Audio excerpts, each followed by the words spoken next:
Hello everyone, good morning to all of you and welcome to Online Study Point. दोस्तों, आज है 29 जून और आज की इस वीडियो में हम 29 जून से रिलेटेड करंट अफेयर के सभी इंपॉर्टेंट क्वेश्चन को कवर करने वाले हैं, इसलिए वीडियो को लास्ट तक देखिएगा। और यदि आप लोगों को इस वीडियो की PDF चाहिए तो आप हमारा टेलीग्राम चैनल भी ज्वाइन कर सकते हैं, जिसकी लिंक डिस्क्रिप्शन बॉक्स में दी हुई है।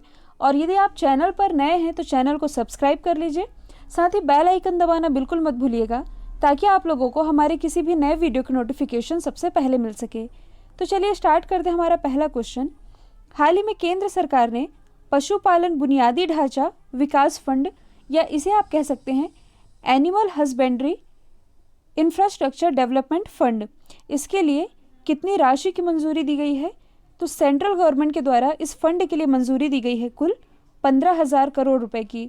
और इस फंड का उद्देश्य डेयरी मांस प्रसंस्करण यानी कि जो मिल्क प्रोसेसिंग होती है, और पशु चारा संयंत्रों यानी कि एनिमल फीड प्लांट में जो निजी कारोबारी हैं और जो MSME हैं यानी कि माइक्रो स्मॉल मीडियम इंटरप्राइजेज, इसके निवेश को इनकरेज करना, यह है इसका मेन पर्पस।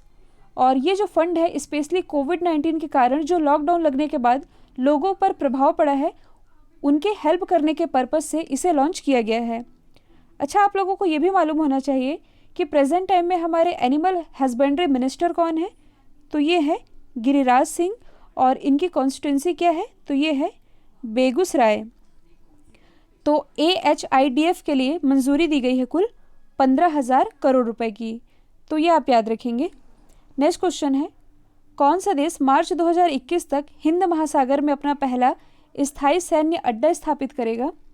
तो देखिए, अभी हाल ही में जो ईरान है यानी कि ईरान की जो IRGC है यानी कि इस्लामिक रिवॉल्यूशन गार्ड कॉर्प्स, इसने ये घोषणा की है कि वो अपनी अंतर्राष्ट्रीय जल में यानी कि जहाँ तक भी ईरान की जल सीमा है वहाँ पर अब एक स्थायी सैन्य अड्डा स्थापित करेगा।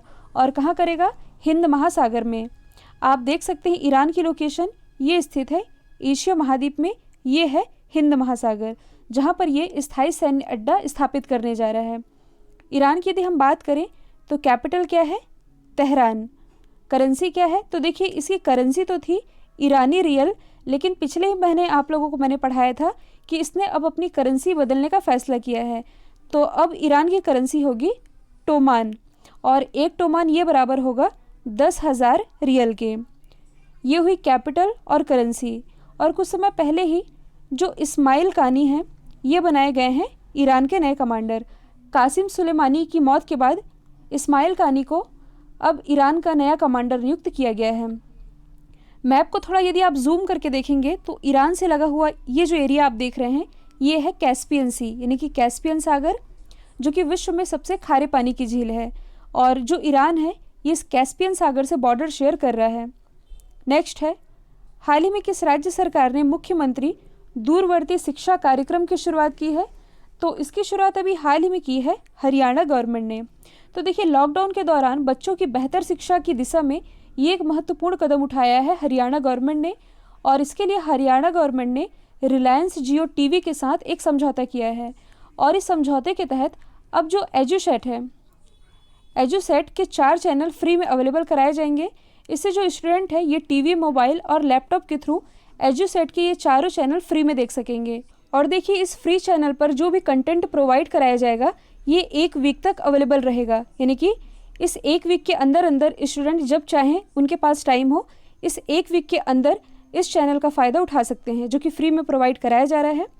यदि हम बात करें हरियाणा की, तो कैपिटल क्या है? चंडीगढ़, जो कि पंजाब और हरियाणा दोनों की ही कैपिटल है।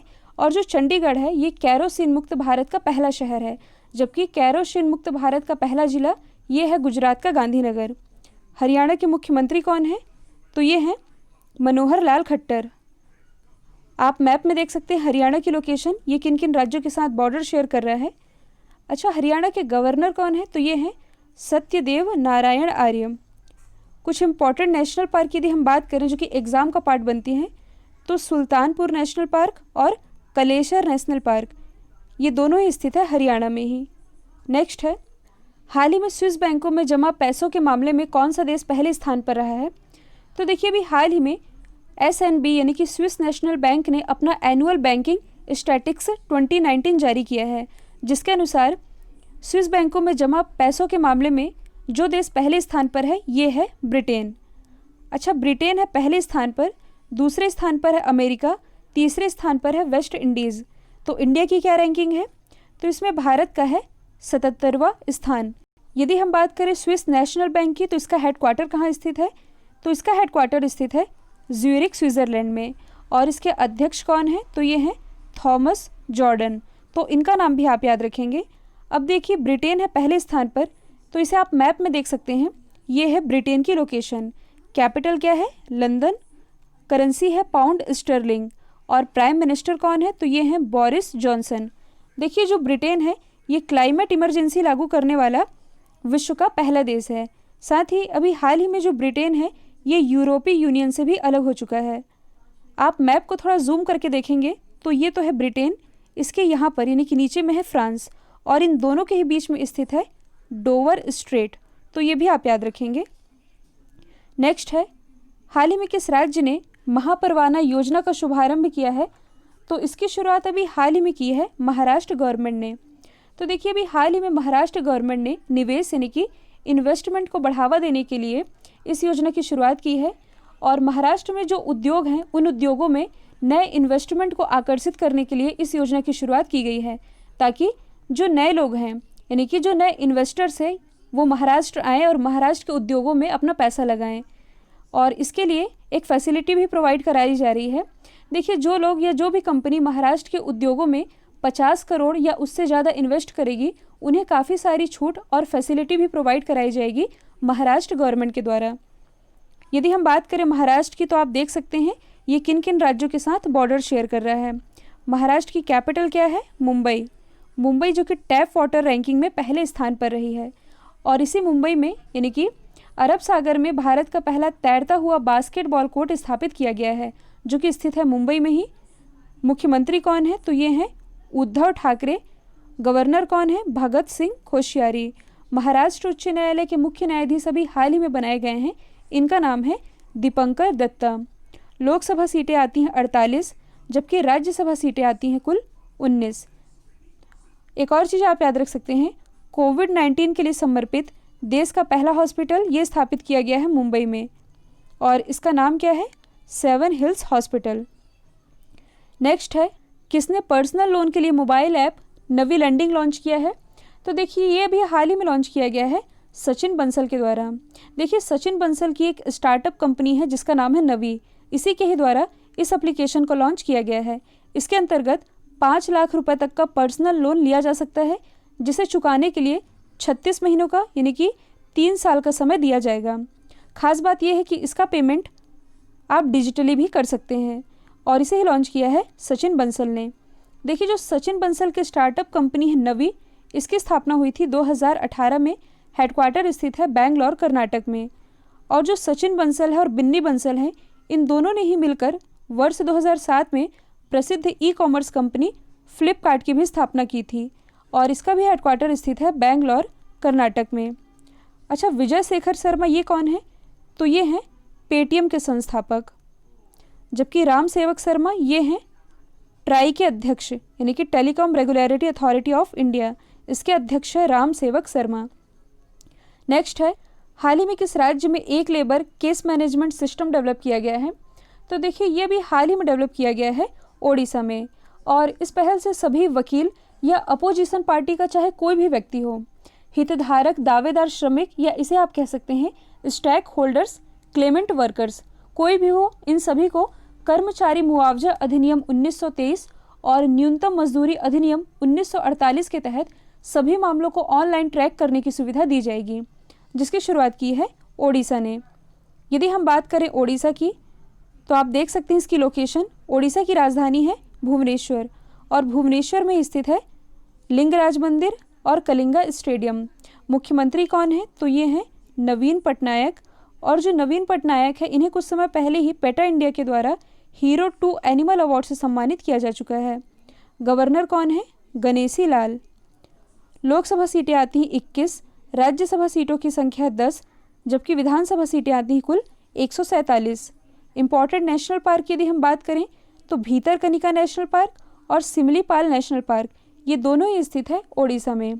साथ ही पिछले ही वर्ष यानी कि 2019 में ओडिशा की कंधमाल हल्दी को भी जीआई टैग दिया गया है। नेक्स्ट है, हाल ही में नासा मुख्यालय का नाम किसके नाम पर रखे जाने की घोषणा की गई है? तो ये घोषणा की गई है मैरी डब्ल्यू जैक्सन के नाम पर रखे जाने की। और ये कौन थी? तो ये एक प्रसिद्ध मैथमेटिशियन यानी कि एक प्रसिद्ध गणितज्ञ और एरोस्पेस इंजीनियर थी, और इन्होंने नासा के लिए अपना काफ़ी कंट्रीब्यूशन दिया था, जिसके कारण अब ये डिसीज़न लिया गया है कि नासा मुख्यालय का नाम इन्हीं के नाम पर रखा जाएगा। नासा जो कि अमेरिका की स्पेस एजेंसी है, जैसे कि भारत की स्पेस एजेंसी है इसरो, वैसे ही अमेरिका की स्पेस एजेंसी है नासा, जिसकी फुल फॉर्म बनती है national aeronautics and space administration. इसकी स्थापना हुई थी 29 जुलाई 1958 में, हेडक्वार्टर स्थित है वॉशिंगटन डीसी में। अब यदि हम बाकी ऑप्शन को डिस्कस करें तो कल मैंने आप लोगों को बताया था कि भारत के बाहर पहली योग यूनिवर्सिटी ये स्थापित की जाएगी लॉस एंजल्स में, जिसका नाम रखा जाएगा स्वामी विवेकानंद जी के नाम पर। और इसके पहले मैंने आप लोग बताया था कि ब्रिटेन में जो हैवलॉक रोड है इसका नाम रखा गया है गुरु नानक देव जी के नाम पर। जबकि अभी हाल ही में रविंद्रनाथ टैगोर जी की जो 159वीं जयंती मनाई गई है, इसके मौके पर जो इजराइल है इसने तेल अवीव स्ट्रीट का नाम बदल कर दिया है टैगोर स्ट्रीट, तो ये भी आप याद रखेंगे। नेक्स्ट है, हाल ही में हरित हरम कार्यक्रम के 6वें चरण का शुभारंभ कहाँ किया गया है? तो देखिए इसकी शुरुआत अभी हाल ही में की गई है तेलंगाना में। और ये हरित हरम कार्यक्रम ये है क्या? तो देखिए राज्य में ग्रीनरी यानी कि हरियाली को बढ़ावा देने के उद्देश्य से ज़्यादा से ज़्यादा पौधे लगाना, ये है इस कार्यक्रम का मुख्य उद्देश्य। और यदि देखा जाए तो इसकी शुरुआत हुई थी 3 जुलाई 2015 से, ये था इसका पहला एडिशन। और अब इसका जो 6वां चरण था इसकी भी शुरुआत की गई है तेलंगाना में। आप मैप में देख सकते हैं तेलंगाना की लोकेशन, ये किन किन राज्यों के साथ बॉर्डर शेयर कर रहा है। तेलंगाना की यदि हम बात करें तो राजधानी है हैदराबाद। जो हैदराबाद है ये भारत का पहला ब्लॉक चेन जिला भी है। साथ ही इसी हैदराबाद में विश्व के सबसे बड़े मेडिटेशन सेंटर का भी उद्घाटन कुछ समय पहले ही किया गया है। और इस मेडिटेशन सेंटर में लगभग 1 लाख लोगों को फ्री में मेडिटेशन की ट्रेनिंग दी जाएगी। मुख्यमंत्री कौन है? के चंद्रशेखर राव। गवर्नर है तमिलिसाई सौंदराजन। तेलंगाना उच्च न्यायालय के मुख्य न्यायाधीश ये हैं राघवेंद्र सिंह चौहान। लोकसभा सीटें आती हैं 17, जबकि राज्यसभा सीटों की संख्या है 7। एक चीज़ आप यदि करंट से रिलेट करें तो जो तेलंगाना गवर्नमेंट है इसने वर्ष 2020 को आर्टिफिशियल इंटेलिजेंस ईयर के रूप में मनाने की घोषणा की थी। नेक्स्ट है, हाल ही में वीर चक्र से सम्मानित स्क्वाड्रन लीडर का निधन हुआ है, इनका नाम क्या था? तो देखिए इनका नाम था परवेज जामस जी। जो परवेज जामस जी है ये 1965 में सेना में भर्ती हुए थे और 1985 में रिटायर्ड हो गए थे। और 1971 में जो भारत पाकिस्तान का युद्ध हुआ था, इस युद्ध के दौरान इनकी वीरता के लिए इन्हें वीर चक्र से भी सम्मानित किया जा चुका है और अभी हाल ही में इनका निधन हो चुका है।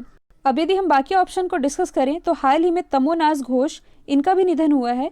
और ये कौन थे? तो ये तृणमूल कांग्रेस के विधायक थे और इनका निधन अभी हाल ही में कोविड-19 के कारण हो गया है। बात की जाए यदि जोएल शुमाकर की, तो ये एक प्रसिद्ध हॉलीवुड डायरेक्टर थे। इनके द्वारा डायरेक्ट की हुई कुछ हिट फिल्में थीं, जैसे कि the lost boy, falling downs. In heat फिल्मों के लिए इन्हें जाना जाता है, जिनका अभी हाल ही में निधन हो चुका है। यदि हम बात करें पूर्णिमा जनेन की, तो ये कौन थी? तो ये प्रसिद्ध भारतीय निशानेबाज थी, यानी कि पूर्व भारतीय निशानेबाज, और इनका भी हाल ही में कैंसर के कारण निधन हो चुका है। कल मैंने आप लोगों से पूछा था हाल ही में किस राज्य सरकार ने 90 दिन के अंदर राज्य के हर घर में टेस्टिंग करने की घोषणा की है? तो इसका राइट आंसर था आंध्र प्रदेश गवर्नमेंट। अब आप लोगों के लिए आज का सवाल है, हाल ही में उत्तराखंड क्रिकेट टीम के मुख्य कोच के रूप में किसकी नियुक्ति की गई है? तो इसका आंसर जो भी है कमेंट बॉक्स में दीजिएगा। और आज मैं फिर से वही कहूँगी कि यदि ये वीडियो आप लोगों को अच्छा लगा है तो कमेंट बॉक्स में अपने फीडबैक दीजिएगा और एटलीस्ट एक स्टडी रिलेटेड ग्रुप में इस वीडियो को शेयर ज़रूर करिएगा। तो आज के लिए इतना ही। Thank you so much.